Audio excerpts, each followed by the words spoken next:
Welcome back to Jersey Real Estate Insights, your go-to channel for everything you need to know in New Jersey real estate market. Don't forget to like, subscribe, and share, and we'll always love to hear your comments. Today we have a special guest, Glenn Gallucci, expert real estate investor and private lender. If you ever wonder how to do fix and flip homes, stay with us and you will find out how to get started. Hi, Glenn. It's great to have you back here. Hi, thank you for having me.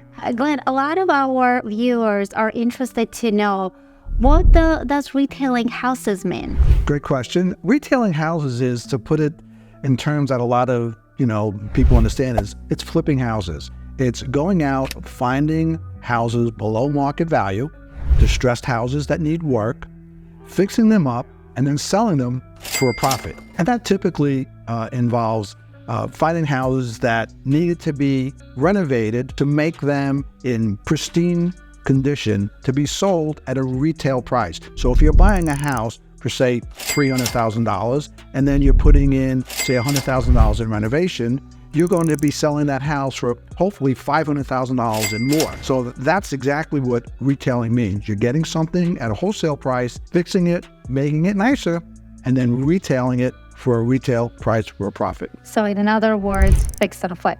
Absolutely. So let's go to our next question. What are the factors when we're finding these properties to fix and flip? Great question again. First of all, you want to be in a nice neighborhood, okay? Just because houses are distressed or need work doesn't mean that they can't be in nice neighborhoods. So you want to go out and find those neighborhoods that people are buying in, what type houses they're buying, and this is where you can use your real estate agent for this as well. They can tell you, what type houses are popular, what people are looking for, what do they want in the houses, because again, real estate agents talk to sellers all day long. Remember, the key to buying a successful fix and flip house is to know what your after repaired value is and to know what your repair cost is, and then again we use that 70% rule. That's going to show you whether this house has profit potential. So for an example, if a house is going to be selling for, say, $400,000, you're going to take 70% of that, which is 7 times 4 is $280,000, and you minus your repair cost. If it's, say, $60,000, you're going to be putting an offer in to buy this house at $220,000. That's going to leave room for your holding costs and your profit. So that's the most important thing to look for when you're trying to find a property to buy, fix, and flip. That is a great advice, Glenn. So what are some of the risks involved with this fix and flip properties that our investors should be aware of? Okay, and this is a great business, has its potential rewards and risks. One of the risks is not buying it in a decent neighborhood, a desirable neighborhood. Okay, just because you can buy something that's cheap doesn't mean you could always turn around and make a profit on it. The other thing you need to do is make sure that you're getting the work done by professional, licensed contractors.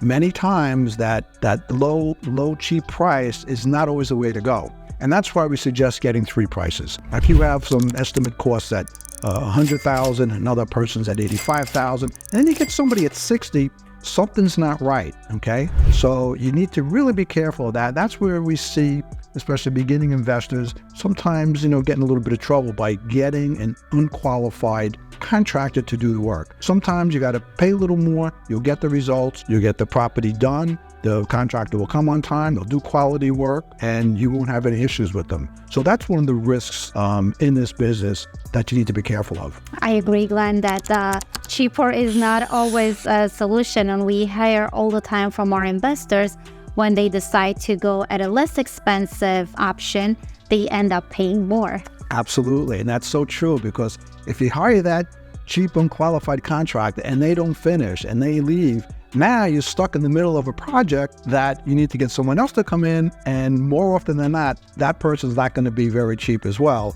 so you're going to end up paying more. Absolutely, and also for our investors, they need to keep in mind that every day they're incurring this interest, that they are borrowing money, which can cost them a lot more than hiring a professional contractor to get the job done perfectly. And that's the second part to this. You're absolutely right. You got to manage that project and get this project completed. When the project's sitting, the clock is still going, so you're still paying. You're paying taxes, you're paying insurance, you're paying your financing. So again, you need to keep that project going, keep an eye on it, get it completed, and get it on the market. If we have investors viewing us today and they're saying, okay, great, I love this idea of investing, but I don't have enough income, how they can get started? What will be your advice? Well, I'll tell you, when you're in this business, all investors need money, right? You need money to buy these houses, renovate them, to get them on the market. But the good news is it doesn't have to be your money. There are plenty of options out there. Banks is not usually one of the first things that you'll go to. It's too much red tape. Investors need to get houses purchased, and they got to do it quickly. Two ways is to go out and get a hard money lender, okay, which there are an abundance of them out there. And a hard money lender is basically someone that will lend you the money to buy and fix the house. You put down 10 or 15%, they'll put down the rest, and they'll give you 100% of the renovation costs. They charge a little bit higher interest and they charge points on a loan, but that's okay. Remember, you're in this for short term. You're in this for maybe 6, 7, 8 months. So the higher interest rate really shouldn't be a factor in your profitability. You could also go get private lenders. Now that could be someone you know, it could be a family member, it could be an associate, and you can borrow from them. Give them a nice interest rate, secure that property, secure their loan with a mortgage, and they make a nice interest rate, you get the money to do the house. So money is really not the issue. If you have a good fix and flip deal, the money will find you. And remember this, it's not the cost of the money, it's the availability of it. If you don't have the money available, you can't buy, fix, and flip that house and make a nice profit. Interesting you said that, Glenn, because many times we hear one of the main challenges investors address that they don't have the money to get started. And here you're telling us that you don't really need to have the money to get started. And as private lenders ourselves, we work with a lot of beginning investors. A lot of times banks and even hard money lenders don't lend to beginning investors because they don't have the experience. Being investors ourselves, we look at the project. We're asset-based lenders. We're saying, hey, if this project makes sense, and if it makes sense and you can get the work done, we'll give you the loan. But again, that's because we're private lenders using our private capital. But that's a great way to get started, or get your own private lender. Like I said, it could be a family member just to get started. And then from there, you'll be able to go to other lenders and they can put you on a map. Glenn, I know when we're dealing with fix and flip properties, renovations are an important part of it. So how will our investors know what renovations do and which ones not to do? Great question, because a lot of times, investors, and this happened to me in my very first flips many, many years ago, sometimes we do too much work, work that may not be needed. And the best way to find out what you need is to ask your real estate agent. Like I said before, real estate agents know what buyers are looking for in every neighborhood, okay? So just ask them.